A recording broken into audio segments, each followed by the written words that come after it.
ওই ঢাকার শহরে আগুনের ভেতরে কান্নার আওয়াজ তুমি দেখার পরেও কেন একটু চিন্তা করো না? মা বাবা কোনোদিন তো স্বপ্নেও ভাবে নাই আমার ষষ্ঠ শ্রেণীর সন্তানটা মরে যাবে, আমার চতুর্থ শ্রেণীর সন্তান দুনিয়া থেকে চলে যাবে।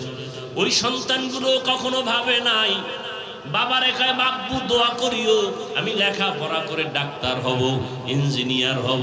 কিন্তু আমার মালিকের আদালতে হিসাব মিলানো হয়ে গেছে, দুনিয়া থেকে চলে যাবে, ডাক্তার আর হতে পারবে না, ইঞ্জিনিয়ার হতে পারবে না, মা বাবা চোখের পানি ধরে রাখতে পারে না। আমার কত স্বপ্ন সন্তানটাকে দিয়া, একটা মা বাবা নিজে না খাইয়া সন্তানের পেছনে সময় ব্যয় করে, নিজের ঘুমের চিন্তা করে না, খানার চিন্তা করে না। ও সন্তানেরা, ওই মা বাবার স্বপ্ন বাস্তবায়ন যদি করতে চাও, মা বাবার দোয়া ছাড়া কোনোদিন সামনে আগানো সম্ভব না। কিসের বাহাদুরি করো রে বাবা, এখনো সময় আছে, তওবা করো। কোন দিন আজরাইল এসে তোমাকে আমাকে নিয়ে যাবে বলা যায় না। তওবা করো আর মনেরে বুঝাও, আমার মতো যুবক যদি স্কুল কলেজে পড়িয়া নামাজ পড়ে আমি পারবো না কেন? তোমার আমার মতো যুবক জেনারেল লাইনে থাকিয়া র্যাব, আর্মি, পুলিশ, বিডিআর এর চাকরি করে 5 ওয়াক্ত নামাজ পড়ে তুমি নিজেকে প্রশ্ন করো তুমি কেন পারবা না? তোমার মতো কত জেনারেল লাইনের সন্তান রাস্তায় গাড়ি চালায়, এক বেলার নামাজও ছাড়ে না, বলো বাবা তুমি কেন পারবা না? তোমার মতো যুবক নদীর মধ্যে মাছ ধরে নামাজ পড়ে তুমি পারবা না কেন? আল্লাহ আমাদের সবাইকে বুঝার তৌফিক দান করে। তো সুলাইমান নবী সিংহাসনে চলতেছেন, মদিনাতুল মুনাওয়ারা থেকে 9 মাইল উপরে সিংহাসন। হঠাৎ করে সুলাইমান নবী জমিনের এক পিপিলিকার আওয়াজ শুনলেন 9 মাইল উপর থেকে। ঘটনা আপনারা জানেন, সুলাইমান নবী পিপিলিকার আওয়াজ 9 মাইল উপরে কানে শুইনা সিংহাসনকে বললেন, সিংহাসন জমিনে ল্যান্ড করো, জমিনে ল্যান্ড করো। সুলাইমান নবী মুস্কি হাসলেন, পিপিলিকার ঘটনা শুনাইলেন। সিংহাসনের মধ্যে হুদহুদ নামের পাখি, তাকে পানির দায়িত্ব দেওয়া ছিল। ও নাক মাটিতে স্পর্শ করলে বলতে পারতো এখানে পানি আছে। সুলাইমান নবী জিনদেরকে বলতেন পানি উঠাও, ওযু করবো, নামাজ পড়বো। মিটিং চলতেছে, হুদহুদ একটু উপরে ঘুরতেছে। নামাজের সময় নামাজ পড়বেন, পানির তালাশের জন্য হুদহুদকে ডাকলেন, দেখে হুদহুদ নাই। এই হুদহুদকে না পেয়ে সুলাইমান নবী যে শব্দটা ব্যবহার করলেন, এই কথাটা এখানে আমি বলব। সুলাইমান নবী হুদহুদকে না পেয়ে যে শব্দটা উচ্চারণ করলেন, ফাকালা মালিয়া লা আরাল হুদহুদ। সুলাইমান পয়গম্বর বললেন, আমার কি হলো, আমি হুদহুদকে দেখি না কেন? মালিয়া, আমার কি হলো, হুদহুদকে দেখি না কেন? রাজনীতি কাকে বলে শিখায় গেছে ইসলাম। এখন তো রাজনীতি নাই, দুর্নীতি আছে। কিসের রাজনীতি? দুর্নীতি। ওয়াজের স্টেজে রাজনীতি চলবে না, মসজিদে চলবে না, সবাই বলে না। কিন্তু বাংলাদেশে এই ধর্ম নিয়ে রাজনীতি বেশি করে কারা? চান্দাবাজার, ধান্দাবাজার।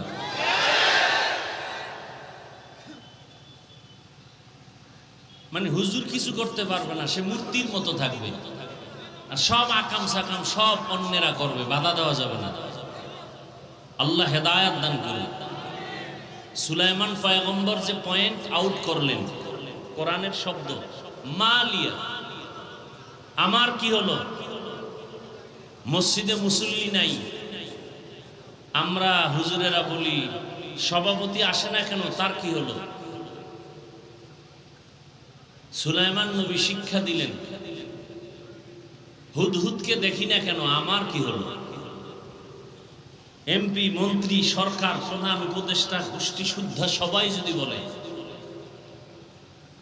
আমার কি হলো যে ঢাকা উত্তরার স্কুলের ছাত্র মরে গেল, আমার কি হলো? আমার কোন অপরাধের কারণে আমার সন্তান মারা গেল, আমার কোন অপরাধের কারণে আমার স্ত্রী কষ্ট পায়, আমার কোন অপরাধের কারণে আজ দেশবাসী কষ্ট পায়। আমার কি হলো যে দেশের মানুষ আমার কথা শুনে না? আমার কি হলো যে আমার এলাকায় অশান্তি? ওমরে ফারুক রাদিয়াল্লাহু আনহু এর জন্য বলেছেন, হাসিবু আনফুসাকুম ক্বাবলা আন তুহাসিবু। আসল হিসাবের আগে নিজের হিসাব মিলায় নাও। আসল হিসাব যেদিন শুরু হবে ওদিন আর কোনো পাগলামি চলবে না। শিশু বাচ্চার গুনাহ নাই, ও কষ্ট পায় কেন? মা বাবার গুনার শাস্তি। দেশে অশান্তি কেন? আমার কারণে। আমি মানুষকে বয়ান যা দেই সে বয়ান আমি আমল করি না।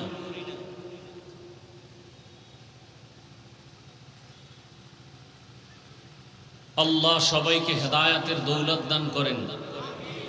আমার কলিজার কোমলমতি শিশু, কিশোর, যুবক, মা বোন, গার্ডিয়ান যারা গতকাল দুনিয়ার থেকে চলে গেছেন, আল্লাহ তাদেরকে সর্বোচ্চ শাহাদাতের মর্যাদা দান করেন। যারা এখনো অসুস্থ অবস্থায় আছেন, আল্লাহ তাদেরকে পূর্ণ শেফা দান করেন। পরিবারের সবাইকে আল্লাহ রাব্বুল আলামিন সর্বোচ্চ ধৈর্য ধারণকারী বানায় দেন এবং যে যাকে হারিয়েছেন আল্লাহ তার সান্ত্বনার জন্য তার থেকে উত্তম নিয়ামত দান করেন।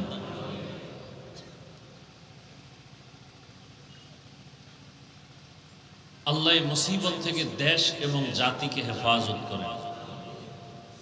আগুনের গজব, আগুনের গজব।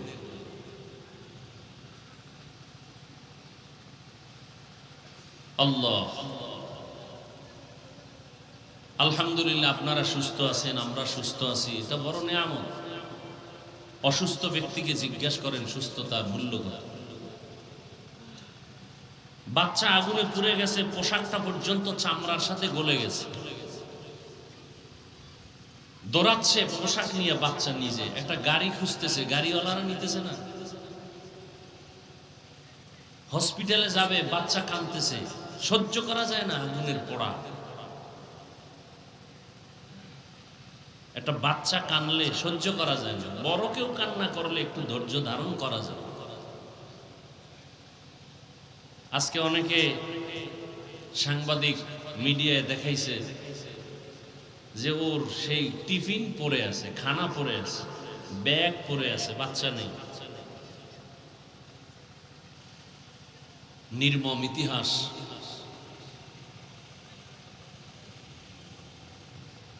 ঘরে ঘরে ঘরে ঘরে অপরাধ চলতেছে।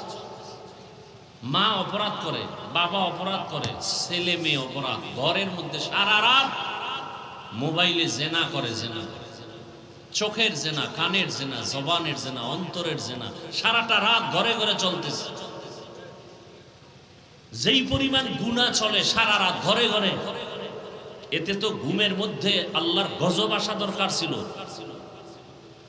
সেই পরিমাণ আসে না কেন? একমাত্র রাহমাতুল লিল আলামিনের উম্মত হওয়ার কারণে আসে না। কিন্তু কপাল খারাপ, চিনলাম না সে রহমতের নবীকে। যদি চিনতাম তাহলে এখানে তো সব রসুলের আশেক, সবাই আল্লাহ মানে, নবী মানে, কোরআন মানেন, হাদিস মানেন। আপনাকে আমার দাড়ির জন্য বয়ান করতে হবে কেন? টুপি মাথায় দেওয়ার জন্য আপনাকে নতুন করে বয়ান দিতে হবে কেন? আমিও যে আল্লাহর গোলাম, আপনিও সে আল্লাহর গোলাম। আমি যে কোরআন মানি, আপনিও সে কোরআন মানেন। আপনাকে দাড়ির জন্য বয়ান দিতে হবে কেন? বরং আপনি দাড়ির জন্য বয়ান দেওয়ার পরে আপনি মানেন না, বলেন না রাখলে অসুবিধা কি? আপনার ঈমান এত দুর্বল হয়ে গেল?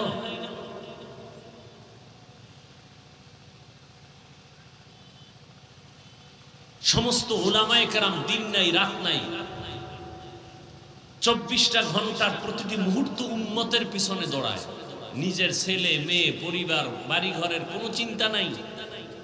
ইমামতি থাকবে না থাকবে না টেনশন নাই, উম্মত নিয়ে পাগল।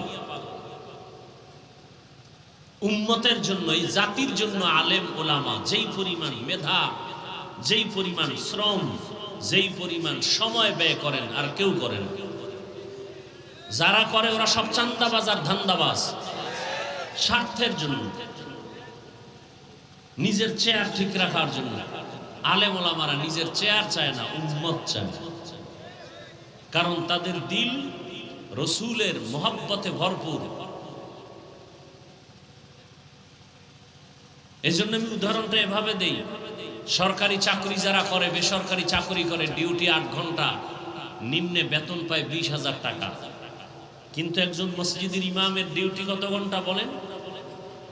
বলেন, সত্য কথাটা বলেন। 24 ঘন্টা, বেতন কত? বলেন তো কত বড় জুলুম হচ্ছে। সরকারি বেসরকারি ডিউটি করে, চাকরি করে 8 ঘন্টা, বেতন 20,000, টেবিলের নিচে আরো কত মুক্তার দানা পড়ে থাকে। আর একজন ইমাম 24 ঘন্টা মসজিদ মাদ্রাসায় মেহনত করে, আলেম ওলামা, বেতন 5,000, তাও ঠিক মতো দেওয়া হয় না। মসজিদের সভাপতি দেন কত? বলে 100 টাকা, সেক্রেটারি 50, বেশি দেওয়া যাবে না, তাহলে সভাপতির সাথে বেয়াদবি হবে। এই 100 টাকা বেতন দিয়া ইমামকে গোলামের মতো ব্যবহার করে, রিমান্ডে রাখে ইমামকে, রিমান্ডে। এক বেলার নামাজে না থাকলে জবাব দিতে দিতে দফা ঠান্ডা হয়ে যায়। রিক্সা ড্রাইভারও ধমক দেয়, হুজুর ছিলেন না, গেছিলেন কই? ইমাম সাহেব বলে, কে তুমি আমাকে ধমক দাও? বলে, আমি রিক্সা ড্রাইভার। পাওয়ার কি? বলে 5 টাকা বেতন। এই পাওয়া। এগুলো কেন হচ্ছে? কাকে আপনি দোষ দিবেন? আমি যদি আপনাকে এই আঙ্গুলের টিপ না দেই, তা আপনি তো আমার নেতা হতে পারবেন না। তাহলে টিপ দেওয়ার আগে হিসাব করেন কাকে নেতা বানাবেন। জালেমকে, দুর্নীতিবাজকে? মুরগি আমানত রাখবেন শিয়ালের কাছে, আর যদি বলেন মুরগি পাইলাম না কেন, জুতার বাড়ি শিয়াল পাবেন আপনি? কথা বলেন না কেন? শিয়ালের কাছে মুরগি আমানত রাখলে যা হয়, মাদ্রাসা মসজিদ আর ধর্মের চাবি সুদখোর, ঘুষখোর, দুর্নীতিবাজ, চরিত্রহীনের কাছে দিলে তো তাই হবে। চরিত্রহীন, দুর্নীতিবাজ, সুদখোর, ঘুষখোর, এর হাতে যদি মাদ্রাসার চাবি থাকে, সে মাদ্রাসা ধ্বংস হয়ে যাবে। এর হাতে যদি মসজিদের নেতামি থাকে, মাস্তানি থাকে, মসজিদ ধ্বংস হয়ে যাবে। সিলেটের মানুষ তো এটা পারে না। আমরা সিলেটের মানুষকে মাথার মুকুট মনে করি শাহজালাল রহমতুল্লাহ আলাইহি, শাহপরান রহমতুল্লাহ আলাইহির কারণে। কিন্তু আপনাদের হালাত কি? কাকে টিপ দিবেন হিসাব আগে মিলিয়ে নেন। হাসিবু আনফুসাকুম ক্বাবলা আন তুহাসাব। আসল হিসাবের আগে নিজের হিসাব মিলিয়ে নেন। আল্লাহ সবাইকে মাফ করেন। শিয়ালের হাতে মুরগি আমানত দিয়েন না, নিজের ক্ষতি টেনে আনবেন না, খবরদার। ওলামায়ে কেরাম অনেক আলোচনা করেছেন, অনেক দূর প্রোগ্রাম, ভাবতেই পারিনি এত দূরে, এত ভেতরে। 7 ঘন্টা একটানা গাড়িতে বসে। আমি অসুস্থ মানুষ, অনেক অসুস্থ। ওয়াদা রক্ষার জন্য আসলাম, 2 রাকাত মাত্র ফরজ নামাজ পড়লাম, আবার খাওয়ার জন্য নিল আরো ভিতরে। তারপর আপনারা ধৈর্যের পরিচয়ে বসে আছেন, আলহামদুলিল্লাহ। আমাদের হাতে কিছু নাই, আল্লাহর কাছে অভাব নাই। আপনাদের দিলের নেক তামান্না আল্লাহ কুদরতের দ্বারা পূরণ করে দেন। আল্লাহর কাছে কিছু পাই না পাই, অন্তত হেদায়াত পেয়ে যায়। বাড়ি আছে, গাড়ি আছে, টাকা আছে, সব আছে, হেদায়াত নাই, কিচ্ছু নেই। আর বাড়ি গাড়ি কিচ্ছু নাই, হেদায়াত আছে, সব আছে। কি আমাদের হুজুরদের টাকা নাই, পয়সা নাই, বাড়ি নেই, গাড়ি নেই, সম্মান আছে না নাই? বলেন বলেন। করোনা, স্কুল কলেজ ভার্সিটি সব বন্ধ, চাকরি বন্ধ, ফ্যাক্টরি বন্ধ। কোরআনের ফ্যাক্টরি বন্ধ হয় নাই। কুলাঙ্গারের বাচ্চা মাস্ক লাগায় বসে আছে, করোনা বাবারে ধইরা ফেলছে, কাছে যায় না, মরার ভয়। শিক্ষিত কুলাঙ্গার একটা না ট্রিপল মার্কস লাগাইছে, মরবে না। সেই সময়ের ইতিহাস, আমার দেশের টুপিওয়ালারা সেই করোনার লাশগুলো নিজ হাতে নিয়ে কাঁধে ধরলেন, গোসল করাইলেন, কাফন পড়ালেন, জানাজা পড়ায় কবরে রাখলেন। একজন হুজুরও করোনায় মরে নাই। এই জাতির যুবকদেরকে বলছি, এই জাতির জন্য নিঃস্বার্থ কলিজার আপন বন্ধু ওলামায়ে কেরাম সারা নিঃস্বার্থ আর কেউ না, আর সব স্বার্থপর।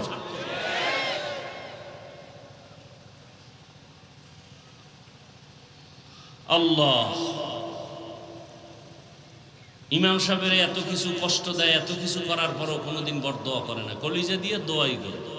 আল্লাহ এলাকায় শান্তি দাও, অসুস্থ রুগীরে সুস্থ বানাও, কবরওয়ালাদের জান্নাত দাও, চাকরি ব্যবসা যারা করে বরকত বাড়াও। এই দোয়া তো আর কেউ করে না।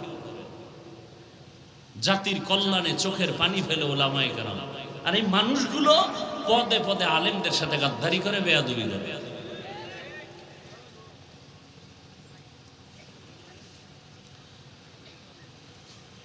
আমি আপনাদের দোয়া নেওয়ার পাশাপাশি আপনাদের ধৈর্যের উপরে আমি কিছু আলোচনা করব। সেই নিয়তে সূরা আলে ইমরানের এক আয়াত, রসুলের একটি হাদিসের অংশ পড়েছে, তরজমাটা বলে নেই, এরপরে কিছু ব্যাখ্যা।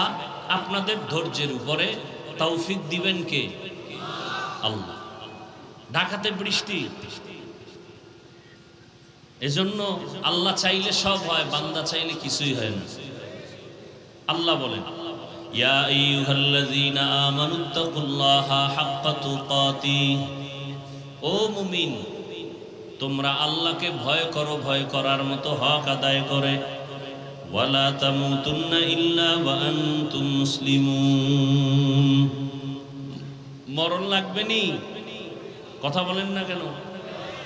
আল্লাহ সতর্কবাণী করে দিলেন, এই মুমিন, মুসলমান না হওয়া পর্যন্ত মরণের বিছানায় যাইও না, মৃত্যুবরণ করিও না। রহমতের নবী বলেন, আলা সাবধান হে উম্মত, কুল্লুকুম রাঈন, তোমরা প্রত্যেকেই দায়িত্বশীল, অকুল্লুকুম মাসউলুন আন রাইয়াতিহি, আল্লাহর কাছে দায়িত্বের কারণে জবাবদিহিতার কাঠগড়ায় দাঁড়াতে হবে, রেডি থাকো। নবীজি হাদিসটা শুনাইলেন, সাহাবায়ে কেরাম প্রশ্ন করলেন, ইয়া রাসূলুল্লাহ, দায়িত্বশীল কে কার উপর? নবীজি বিস্তারিত বলতে থাকলেন, দায়িত্বশীল কে? বলে অধীনস্থদের যিনি গার্ডিয়ান, তিনি অধীনস্থদের জন্য দায়িত্বশীল। প্রত্যেকটা সন্তান মা বাবার অধীন, প্রত্যেক মা বাবা সন্তানের উপরে দায়িত্বশীল, প্রত্যেক স্ত্রী স্বামীর অধীন, প্রত্যেক স্বামী স্ত্রীর জন্য দায়িত্বশীল, প্রত্যেক শিক্ষক ছাত্র ছাত্রীদের জন্য দায়িত্বশীল, মসজিদের মুসল্লিদের জন্য ইমাম খতিব দায়িত্বশীল। কমিটি না, এই মসজিদের মুসল্লিদের দায়িত্বশীল ইমাম এবং খতিব। তা কমিটি কেন? কমিটি দায়িত্বশীল বিল্ডিং এর। কিসের? বিল্ডিং সুন্দর করবে, ফ্যান লাগবে, এসি লাগবে, ইমামের বেতন বাড়ানো লাগবে, এই কাম কমিটির। মুসল্লিদের দায়িত্ব উম্মতের উপর, মুসল্লিদের দায়িত্ব আলেম ইমাম খতিবের উপরে। কিন্তু ওই যে একটু আগে বললাম, ইমাম খতিব কি দায়িত্ব পালন করবে? কমিটি পুরাটা দায়িত্ব নিয়ে বসে আছে, ইমামকে জিম্মি করে রাখছে, আর ইমাম সাহেব দুর্বল অবস্থায় বসে আছে। কেন? যে শিয়ালের হাতে মুরগি আমানত, সমস্যা, কিছু বলা যাবে না, বললেই বিপদ।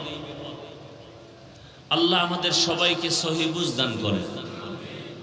আর একজন সাহাবী জিজ্ঞাসা করলেন, ইয়া রাসূলুল্লাহ, অধীনস্থ যারা তাদের দায়িত্বশীল গার্ডিয়ান, আমার অধীনেও কেউ নাই, আমিও কারো অধীনে নাই, আমি একা, মা নাই, বাবা নাই, ছেলে মেয়ে স্ত্রী কিচ্ছু না, আমি একা, আমার কোনো দায়িত্ব আসেনি। রহমতের নবী বললেন, আপনি আপনার অঙ্গ প্রত্যঙ্গের দায়িত্বশীল। আল্লাহ দুটো হাত দিয়েছেন, এরও একটা ডিউটি আছে আলাদা। দুটো চক্ষু দান করেছেন, চোখ দুটো আল্লাহ এমনি দেন নাই, ডিউটি আছে আলাদা। দুটো কান দান করেছেন, এগুলোর ডিউটি আছে আলাদা। দুটো পা দান করেছেন, এগুলোর ডিউটি আছে আলাদা।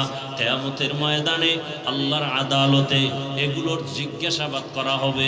আল্লাহ জিজ্ঞাসা করবেন, বান্দা যেই দায়িত্ব দিয়ে চক্ষু দিলাম পালন হইল কিনা? অনেক গুনাহগারেরা আযাবের ভয়ে মিথ্যার আশ্রয় নিবে। হ্যাঁ করেছি, দায়িত্ব পালন করেছি, আল্লাহ তো ভালো জানেন দায়িত্ব পালন হয় নাই। তখন আমার আল্লাহ বান্দার জবানটাকে বন্ধ করিয়া হাতকে বলবেন কথা বলো। আমি কিন্তু বলছি আপনাদের ধৈর্যের উপরে বয়ান, উঠা বসা করবেন না।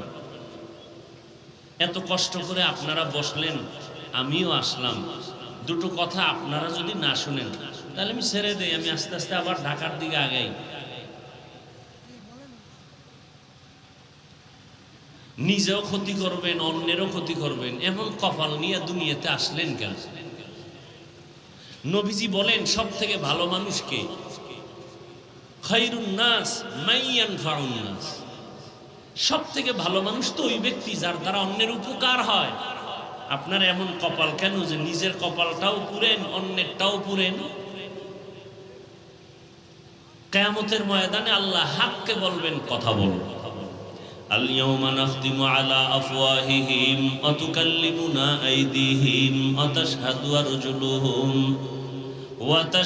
আরজুলুহুম বিমা কানু ইয়াকসিবুন। দস্তগুয়াদ মঞ্চুনি দুজদিদাম লব্বগুয়াদ মঞ্চুনি বুসিদাম চশমগুয়াদ চিদাম গামজাহারাম গোশগুয়াদ চিদাম সমরুল কালাম। আল্লাহ যখন হাতকে বলবে কথা বলো, আপনাদের ধারণা কি হাত কথা বলতে পারবে? বলেন বলেন, বাস্তবে কি হাত আমাদের কথা বলে? বলে না।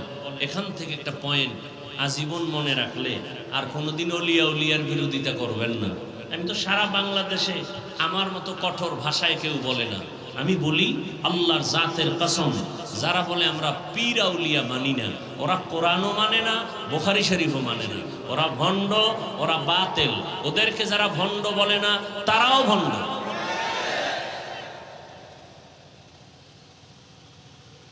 আল্লাহর জমিনে সব থেকে বড় দুশ্মন দুই দল। আল্লাহর জমিনে আল্লাহর বড় দুশ্মন কয় দল? এক দল সুদখোর, আর এক দল ওলিয়া উলিয়ার দুশ্মনেরা। সুদখোরের বিষয় বয়ান আছে কোরআনে, ওলিয়া উলিয়ার বিষয় বয়ান আছে বুখারী শরীফে। এজন্য বললাম যারা ওলিয়া উলিয়া মানে না, এরা কোরআনও মানে না, বুখারী শরীফ মানে না, এরা ভণ্ড। এদের যারা ভণ্ড বলে না তারাও ভণ্ড। আল্লাহ হেদায়েত দান করুন। তাহলে হাত কথা বলতে পারে না, এটাই বাস্তব। আল্লাহ যদি হুকুম করেন, কুদরতি ক্ষমতা দেন, পারবে না পারবে না? তাহলে এখান থেকে কি পয়েন্ট নিলাম? দুনিয়ার বিবেক যেটাকে বলে হবে না, আল্লাহর কুদরত বলে সেটা হবে। অসম্ভবকে সম্ভব করার ক্ষমতা কার? মরা গাছ কথা বলতে পারে না, কিন্তু আল্লাহর কুদরতে পারেনি? পারে। এই বিশ্বাস মুমিনের অন্তরে থাকতে হবে। যদি থাকে তাহলে আউলিয়া কেরামের কারামতকে কেউ অস্বীকার করবে না। এখন তো আলেম ওলামা পীর আউলিয়ার বিরোধিতা খুব বেশি চলে। কেন? এটা একটা আন্তর্জাতিক চক্রান্ত। কারণ এই জাতি কোনোদিন আর রসুল পাবে না, আবু বকরকে পাবেন না, ওসমানকে পাবেন না, ওমরকে পাবেন না, ইমাম বুখারীকে পাবেন না, ইমাম আবু হানিফাকে পাবেন না। এই জাতি জান্নাতের একমাত্র পথ পাবে না আলেমদের দ্বারা। সে আলেমের প্রতি যদি ঘৃণা জমায়া দেওয়া যায় তাহলে ইসলামের বাতি দুর্বল হবে। এটা আন্তর্জাতিক এক ষড়যন্ত্র। এই জন্য আলেম ওলামার বিরোধিতা করাটা বড় একটা ষড়যন্ত্র, উম্মতকে দূরে সরাবার জন্য।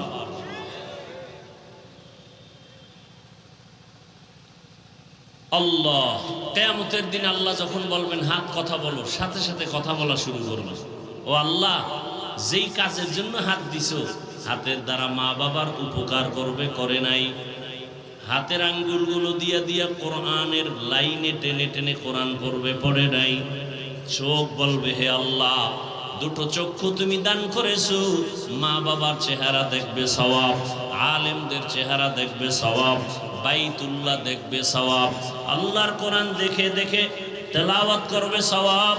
কিন্তু এই চক্ষু দিয়া মা বাবার চেহারাটা মহব্বতে দেখে নাই, আলেমদের চেহারা মহব্বতে দেখে নাই, এই চক্ষু দিয়া বাইতুল্লাহর দিকে তাকায় নাই, সারাটা রাত মোবাইল সামনে নিয়া চক্ষু দিয়া তাকায় তাকায়া চোখের জিনা করে করে রাত কাটিয়েছে। কিয়ামতের ময়দানে আল্লাহর কাছে চোখ বলবে, পালাবার কোনো সুযোগ হবে না। আল্লাহর আদালতে বড় জবাবদেহিতার কাঠগড়ায় দাঁড়াতে হবে। এই জন্যই তো জান্নাতের টিকিট হাতে পাইয়া আবু বকর সারা রাত কান্না করেন, ইয়া রাসূলুল্লাহ, হাসরের ময়দানে আল্লাহর আদালতে আমি কি জবাব দিব সেই ভয়ে কান্না করতেছি। অথচ জান্নাতের টিকিট তাদের হাতে রেডি। তাহলে তাদের আমল কত সুন্দর, ইখলাস কত সুন্দর, এরপরেও কান্না করছেন। তাহলে আপনার আমার তো আমলই নাই, তাহলে আপনার আমার কি পরিমাণ কান্না করা উচিত? অথচ কান্না তো করি না, অন্যে যদি কাঁদে তাও পছন্দ করি না। অথচ সিলেটের মানুষের জন্য এবারাত উপদেশ যে মানুষ তোর কপাল খারাপ কেন, আল্লাহর আযাবের ভয়ে সিলেটের পাথর পাহাড় বেয়ে বেয়ে পানি পড়ে। আল্লাহর কোরআন বলে সিলেটের পাহাড়ের পাথরগুলো কাঁদে আযাবের ভয়ে। মানুষ কি তুমি এত খারাপ যে তোমার চোখে পানি নাই? আল্লাহ বলেন, সুম্মা কাসাত কুলুবুকুম মিন বাদি যালিকা ফাহিয়া কাল হিজারা আও আশাদ্দু কাসওয়া ওয়া ইন্না মিনাল হিজারাতি লামা ইয়াতাফাজ্জারু মিনহুল আনহার। আল্লাহর আযাবের ভয়ে পাথর কান্না করে করে ঝর্ণা প্রবাহিত করেছে। তুমি জাফলংয়ে গিয়ে দেখো, পাথর থেকে ঝর্ণা পানি পড়তেছে। আল্লাহ কয় না, পাথর জাহান্নামের আযাবের ভয়ে কাঁদে। কারণ আল্লাহ তো ঘোষণা দিয়েছেন কিয়ামতের ময়দানে জাহান্নামের আগুনকে জ্বালাবেন পাথর দ্বারা। ওয়াকুদুহান নাসু ওয়াল হিজারা আলাইহা মালাইকাতুন গিনাদুন শিদাদুন লা ইয়াসুনাল্লাহা মা আমারাহুম ওয়া ইয়াফআলুনা মা ইউমারুন। জাহান্নামের আগুনের ভয়ে পাথর যদি কান্না করতে পারে, মানুষ তোমার দিলটা পাথর থেকেও কি বড় খারাপ হয়ে গেল যে জাহান্নামের আযাবের ভয়ে তোমার চোখে কেন পানি আসে না? যাদের চোখে কান্না নাই তাদের কলবটা গুনার কারণে শক্ত হয়ে গেছে। শক্ত কলব নরম করার একমাত্র মেডিসিন গভীর রাতে আল্লাহর কাছে হাজিরা দেওয়া, তাহাজ্জুদের নামাজ। যে ফরজ নামাজই পড়ে না, এর তাহাজ্জুদ আবার কিসের? অথচ আল্লাহ তাআলা বলেন, বান্দা তুমি 5 বার আমাকে তালাশ করো, ফজর, যোহর, আসর, মাগরিব, এশা, কিন্তু আমি আল্লাহ মোহাব্বত করে বান্দা তোমাকে তালাশ করি যখন আসমান নীরব, জমিন নীরব। আমি আল্লাহ আমার বান্দাকে তালাশ করার জন্য, ডাকার জন্য প্রথম আসমানে আসি। অতিও গভীর হয় রজনী যখন, নীরবে প্রভুর নাম জপিও তখন। প্রভুর করুণা যদি পাইবারে চাও, গভীর রাতে উঠে প্রভুর গুণগান গাও। ফজর, যোহর, আসর, মাগরিব, এশা আমরা আল্লাহকে ডাকি, আর গভীর রাতে আল্লাহ বান্দাকে ডাকেন। আলা মিন মুস্তাগফিরিন ফাগফির আলাহ। ও গুনাহগারেরা, তোমার গুনার খবর কেউ জানে না, আমি আল্লাহ জানি। বান্দা, তওবার দরজা খুলে দিলাম, ডাকতেছি আসো। 50 বছর লাগায় জীবনে গুনাহ করে পাহাড় তৈরি করেছো। আমার কাছে যদি বান্দা অবনত চিত্তে ক্ষমা চাও, আমি আল্লাহ তোমার জীবনের সব গুনাহ এক মুহূর্তে ক্ষমা করে দিব। ও বান্দা, আমি আল্লাহ তোমাকে এটা বলি নাই যে তুমি ব্যবসা বাণিজ্য, লেখাপড়া, সংসার বাদ দিয়ে শুধু আল্লাহকে ডাকো। বরং আল্লাহ তাআলা এতটা দয়া করেছেন, 24টা ঘন্টার পর্দা দিয়া দুনিয়াটাকে আটকায় দিলেন। রাত আর দিন মিলায় 24 ঘন্টা আল্লাহ তাআলা এমন ভাবে বান্দাকে দয়ার নজর দিয়া দিলেন। বান্দা তুমি ব্যবসা করো, চাকরি করো, লেখাপড়া করো, বিয়ে শাদী করো, বাধা নাই। স্কুলে পড়ো, কলেজে পড়ো, বাধা নাই। বান্দা এই 24টা ঘন্টার ভিতরে 22 ঘন্টা সময় তুমি নিজের কাজে ব্যয় করো, 2 ঘন্টা সময় তুমি তোমার কল্যাণে আমার কাছে ব্যয় করো। 22 ঘন্টা তুমি তোমার কাজে ব্যয় করো, ব্যবসা করো, চাকরি করো, লেখাপড়া করো, সংসার চালাও। মাত্র 2টা ঘন্টা সময় তোমার কল্যাণে আমি আল্লাহর কাছে ব্যয় করো। আমি আল্লাহ তোমাকে বলি নাই দুনিয়াদারি সব বাদ দিয়ে আমার জিকির করো, তেলাওয়াত করো, আমি আল্লাহ এটা বলি নাই। এরে আল্লাহর গোলাম, 2টা ঘন্টা সময় তুমি আখিরাতের লাইনে ব্যয় করো তোমার কল্যাণে, তাও একসাথে না। যদি বলতাম তুমি একটানা 2 ঘন্টা তেলাওয়াত করো, তোমার কষ্ট হবে। আমি আল্লাহ একসাথে বলি নাই 2 ঘন্টা তুমি নামাজে সময় কাটাও, আমি আল্লাহ ভাগ করে দিলাম। ফজরে 20 মিনিট, জোহরে 20 মিনিট, আসরে 20 মিনিট, মাগরিবে 20 মিনিট, আবার এশার নামাজে 20 মিনিট। এই ফাঁকে ফাঁকে 20 মিনিট দিয়া ব্যবসাও চালাও, চাকরিও করো, সংসারও চালাও, তোমার সন্তানের হক আদায় করো, স্ত্রীর হক আদায় করো, তোমার চাকরিও ঠিক রাখো।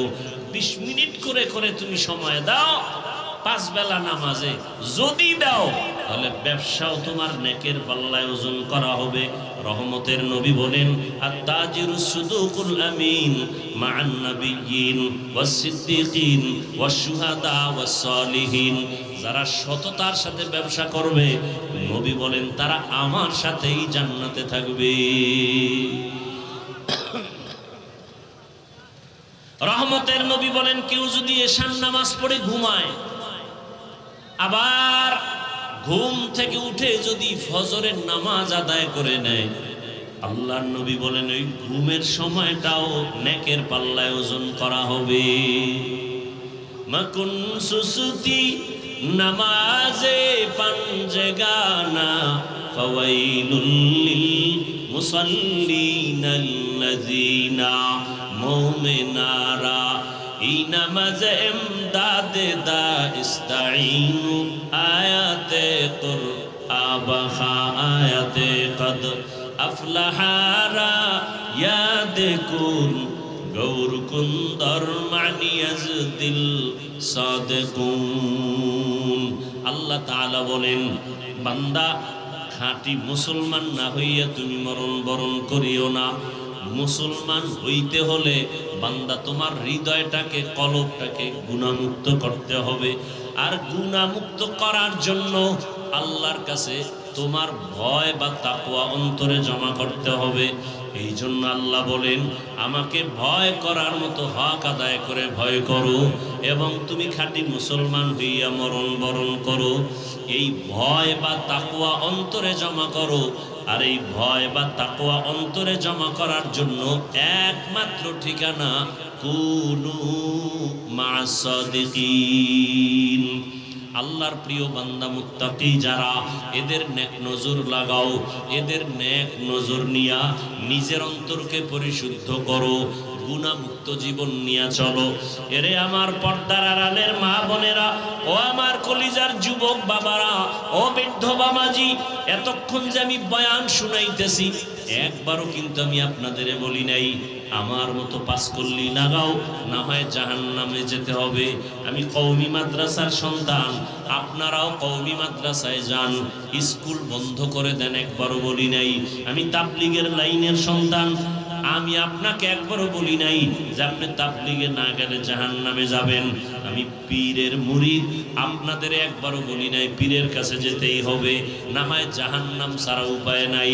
বরং আমি আপনাদের বলবো, আপনি স্কুলে পড়েন, কলেজে পড়েন, চাকরি করেন, ব্যবসা করেন, বাধা নাই।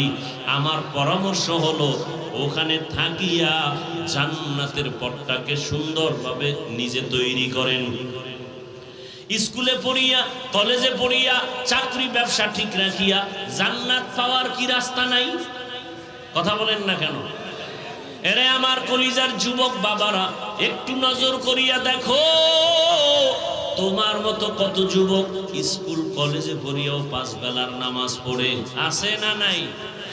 বাস আর কোনো নতুন ওয়াজের দরকার নাই।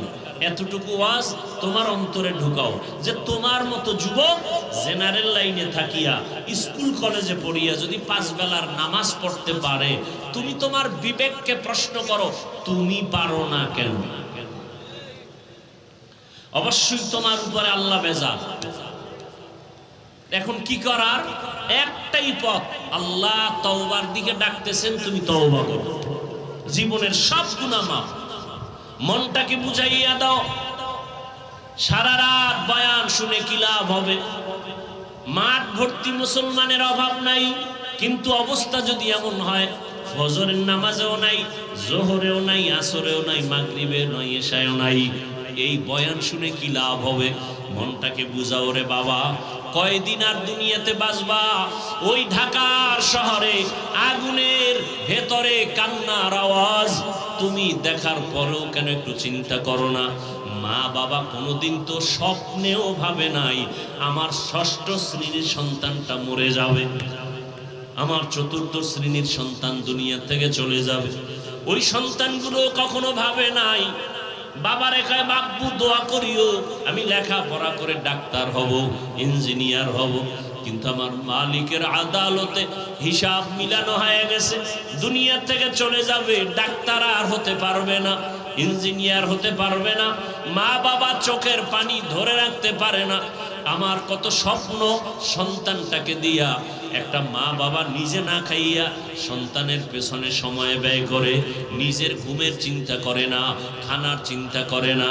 ও সন্তানেরা, ওই মা বাবার স্বপ্ন বাস্তবায়ন যদি করতে চাও, মা বাবার দোয়া ছাড়া কোনোদিন সামনে আগানো সম্ভব না। কিসের বাহাদুরি করো রে বাবা? এখনো সময় আছে, তওবা করো। কোন দিন আজরাইল এসে তোমাকে আমাকে নিয়ে যাবে বলা যায় না। তওবা করো আর মনেরে বুঝাও, আমার মতো যুবক যদি স্কুল কলেজে পড়িয়া নামাজ পড়ে আমি পারবো না কেন? তোমার আমার মতো যুবক জেনারেল লাইনে থাকিয়া র্যাব, আর্মি, পুলিশ, বিডিআরের চাকরি করে 5 ওয়াক্ত নামাজ পড়ে, তুমি নিজেকে প্রশ্ন করো তুমি কেন পারবা না? তোমার মতো কত জেনারেল লাইনের সন্তান রাস্তায় গাড়ি চালায়, এক বেলার নামাজও ছাড়ে না, বলো বাবা তুমি কেন পারবা না? তোমার মতো যুবক নদীর মধ্যে মাছ ধরে নামাজ পড়ে, তুমি পারবা না কেন? পর্দার আড়ালের মা বোনেরা, আপনার মতো কত মা কত বোন এখনো আছে পর্দা করে, মোবাইলে সময় নষ্ট করে না, স্বামীর মাল হেফাজত করে, 5 ওয়াক্ত নামাজ আদায় করে। এরে আম্মা জানেরা, আপনারা কেন পারবেন না? বৃদ্ধ বাবাজি, আপনার মতো কত বুড়ারা মসজিদে গিয়া 5 বেলার নামাজ আদায় করে, আপনি কেন পারবেন না? এখনো সময় আছে, তওবার দরজা দিয়া আমার আল্লাহ আপনাকে ডাকতেছেন, বারবার ডাকতেছেন। তওবার দরজা খোলা। আল্লাহকে যদি বলার মতো বলতে পারেন, ও আল্লাহর বান্দারা, আজ এখানে বসে বয়ান শুনতেছেন, আগামীকাল এই টাইম পর্যন্ত সুস্থ থাকার গ্যারান্টি আসেনি? আছে? রাতের বেলা ঘুমায় যাবা, ঘুমের মধ্যে যদি আজরাইল এসে হাজির হয়ে যায়, বলা যায় না। অতএব এখনো সময় আছে, তওবা করো। মনেরে বুঝাইয়া আল্লাহকে মনে মনে বলো, হে মালিক, জীবনে তো গুনাহ কম করি নাই, আমার গুনার খবর আমার জমিনে কেউ জানে না। ও আল্লাহ, তোমার দেওয়া পানি, তোমার দেওয়া বাতাস, তোমার দেওয়া সূর্যের আলো, চাঁদের আলো ভোগ করি, অথচ আবার তোমার সাথেই নাফরমানি করি। কত নামাজ ছাড়লাম, রোজা ছেড়ে দিলাম, দাড়ি কাটলাম, বেপরদায় চললাম, মা বাবার সাথে কত বেয়াদবি, শিক্ষকের সাথে কত বেয়াদবি, ওলামায়ে কেরামের সাথে কত বেয়াদবি। আল্লাহকে মনে মনে বলো, হে আল্লাহ, জীবনে আর কোনোদিন গুনাহ করব না, নামাজ ছাড়বো না, বেপরদায় চলবো না, মা বাবার সাথে বেয়াদবি করব না, শিক্ষকের দোয়া নিয়া, ওলামায়ে কেরামের পরামর্শ নিয়া, নবীজির আদর্শ মেনে জীবন চালাবো। স্কুলে পড়িয়াও নামাজ ছাড়বো না, ডাক্তার হলেও নামাজ ছাড়বো না, ইঞ্জিনিয়ার হইয়াও নামাজ ছাড়বো না, মা বাবার সাথে বেয়াদবি করে বরদোয়া নিবা না। আল্লাহর কাছে যদি মন খুলে বলতে পারো, আল্লাহ তওবার দরজা দিয়া তোমাকে মাফ করে দিবেন। মনেরে বুঝাইয়া তওবা করো, আল্লাহর কাছে এখনো তওবার দরজা খোলা। 2 ফোঁটা চোখের পানি ছেড়ে দিয়ে আল্লাহর কাছে কান্না করিও, আর আল্লাহর কাছে ক্ষমা চাইও। বলেন, ও বান্দা, তুমি যখন চোখের পানি ছেড়ে আমি আল্লাহকে আল্লাহ বলে ডাক দিবা, আমি আল্লাহ তোমার চোখের পানির কারণে জাহান্নামের আগুনকে হারাম করে দিব। জানি না কার কপাল খারাপ আর কার ভালো। নবীজির সামনে এত বয়ান শুনিয়া আবু জাহাল কালেমা পড়ে নাই, আর ওমরের মতো বান্দা নবীকে জবাই করতে গিয়া কালেমাওয়ালা হয়ে গেছে। এর নাম হলো হেদায়াত। আবু জাহাল নবীকে দেখলো, বয়ান শুনলো, কালেমাওয়ালা হলো না, আর 27 বছর বয়সে ওমর রসুলকে জবাই করতে গিয়া কালেমাওয়ালা হয়ে গেল। যেই ওমরের নাম আজও শুনলে মানুষ ভয় পায়। কেউ যদি ঘুমের সময় ডান হাতের এই শাহাদাত আঙ্গুল দিয়া নিজের বুকের উপরে ইশারায় লেখে ওমর, আইন মিম রা ওমর, এটা যদি লেখা কেউ ঘুমায়, ঘুমের মধ্যে খারাপ স্বপ্ন আর জীবনে দেখবেন না। এবার বুঝো ওমর নামটার অ্যাকশন কত। 27 বছরের যুবক তরবারি নিয়ে দৌড়ায় রসুলকে হত্যা করবে, সেই ওমর কালেমাওয়ালা হয়ে গেল। শয়তান ওমরকে ভয় পায়, এর নাম কফাল। আর আবু জাহাল 13 বছর রসুলকে দেখলো, বয়ান শুনলো, কালেমা তো পড়লই না, বরং বিরোধিতাই করে গেল। হেদায়াত বড় কঠিন। তোমার মতো যুবক স্কুলে পড়ে, নামাজ পড়ে, অথচ তুমি বয়ান শুনিয়াও পড়ো না, বরং তুমি বিরোধিতা করো। বলো নামাজ না পড়লে কি হবে, দিল পরিষ্কার, নামাজ পড়ে লাভ কি? অথচ তোমার লাইনের মতো যুবক জেনারেল লাইনে থেকে নামাজ পড়ে। ঢাকা কলেজে যাও, কলেজে ক্লাস করে, মাথায় পাগড়ি, দাড়ি, বিশাল বড় জামা, মনে হয় মসজিদের কোনো খতিব, অথচ আরবিও জানে না। হেদায়াত এখনো সময় আছে, তওবা করো। কয়দিন আর বাহাদুরি? চোখের সামনে লাশ আর লাশ, পানির মধ্যে লাশ, গাড়ির নিচে লাশ। সিলেট রোডে এমন কোনো দিন পাওয়া কঠিন যে অ্যাক্সিডেন্ট হয় না, মানুষ মরে না। আল্লাহর কাছে তওবা, অন্তর খুলে যে না, মায়ের সাথে বহু বেয়াদবি করেছি, বাবার সাথে করেছি, শিক্ষকের সাথে করেছি, আর করব না। মানুষকে ভালোবাসো, মা বাবাকে সম্মান করো, শিক্ষকের দোয়া নাও, তাহলে কপাল খুলে যাবে। ইঞ্জিনিয়ার হলেও কপাল খুলবে, ডাক্তার হলেও কপাল খুলবে। আর যদি মা বাবার সাথে বেয়াদবি করে, শিক্ষকের সাথে বেয়াদবি করে, আলেমের সাথে বেয়াদবি করে, ও পাগড়ি 22 হাত লাগাইলো, ওর কপাল ঘুরে যাবে। এজন্য আল্লাহ তাআলা তওবার পথে ডাকলেন, ইয়া আইয়ুহাল্লাযীনা আমানুত্তাকুল্লাহা হাক্কা তুকাতি ওয়া লা তামুতুন্না ইল্লা ওয়া আনতুম মুসলিমুন। ও হবিগঞ্জের মুসলমান, পর্দার আড়ালের মা বোনেরা, যুবক বাবারা, বৃদ্ধ বাবাজি, আল্লাহর কাছে অন্তর দিয়ে তওবা করেন, আর জীবনে নামাজ ছাড়বেন না, বেপর্দায় চলবেন না। আরে যদি নামাজ না পড়লে আল্লাহ খুশি হয়, একটা দলিল দেখেন, আমিও নামাজ ছেড়ে দেই। যদি দাড়ি না রাখলে আল্লাহ খুশি হন, দলিল দেন, আমরাও দাড়ি কেটে ফেলি। শীতের মধ্যে ওযু বানাইয়া নামাজ পড়া কষ্ট, যদি নামাজ না লাগে বলেন, কোরআন থেকে দলিল দেন, আমরা আর নামাজ পড়ব না। সেদিন এক বেয়াদব বলতেছে, নামাজের দলিল তো কোরআনে নাই। মানে এই পরিমাণ কপাল ভরা ধর্মের লাইনে বাড়তেছে সোনার বাংলায়, যা ভাষা নাই বলে। মুসলমান বলে নামাজের দলিল তো কোরআনে নেই। চতুর্মুখী ষড়যন্ত্র চলছে শুধু মুসলমানের ঈমানকে ধ্বংস করার জন্য।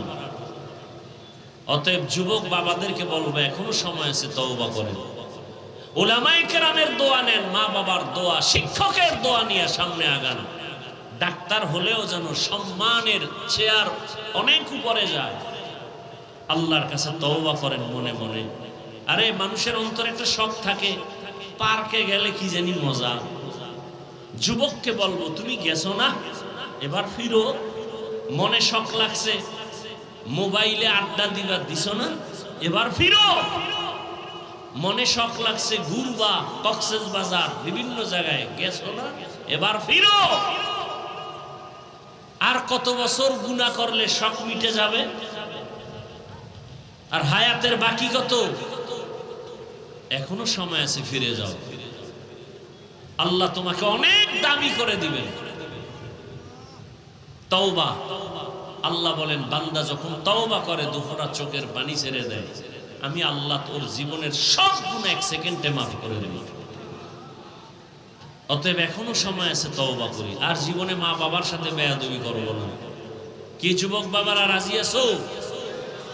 আল্লাহকে তওবা করো, আমাকে হাত দেখানোর দরকার নেই। আল্লাহর কাছে মনে মনে তওবা করো, আল্লাহ জীবনে আর মা বাবার বরদোয়া নিব না, জীবনে আর শিক্ষকের সাথে বেয়াদবি করব না, জীবনে আর কোনোদিন উলামায়ে কেরামের সাথে অন্যায় করব না, বরং মা বাবার দোয়া নিয়া, শিক্ষকের দোয়া নিয়া, উলামায়ে কেরামের দোয়া নিয়া ও আল্লাহ নবীজির সুন্নাত অনুযায়ী চলবো।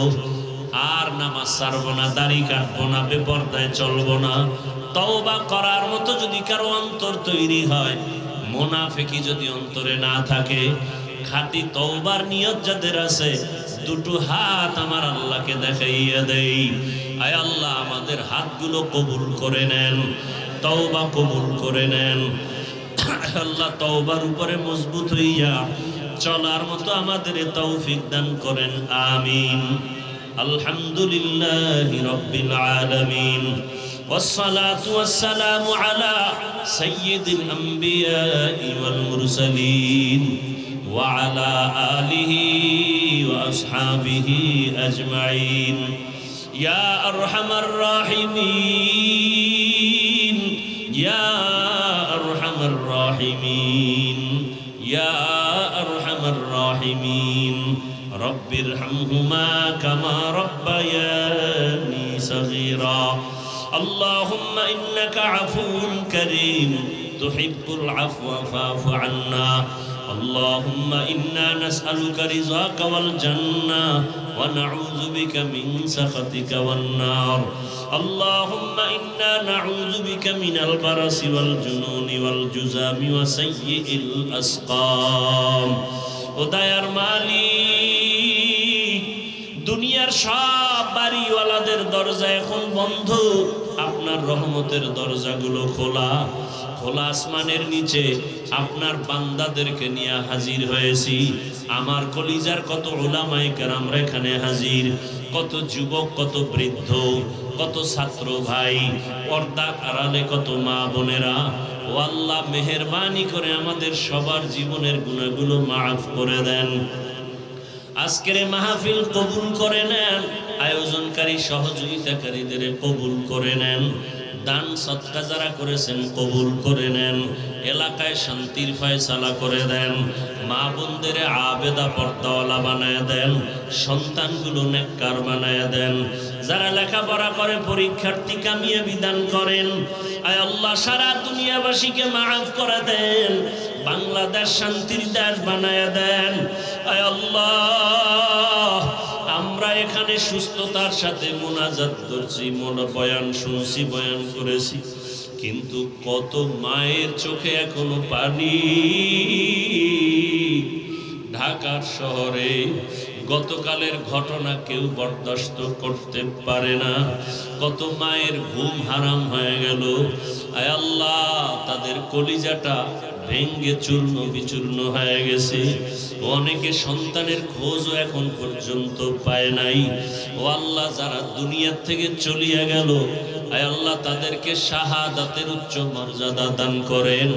আয় আল্লাহ মা বাবা আত্মীয় স্বজন যারা চোখের পানি ফেলে কান্না করতেছে, আয় আল্লাহ তাদেরকে সাবিরিনদের অন্তর্ভুক্ত বানায় দেন।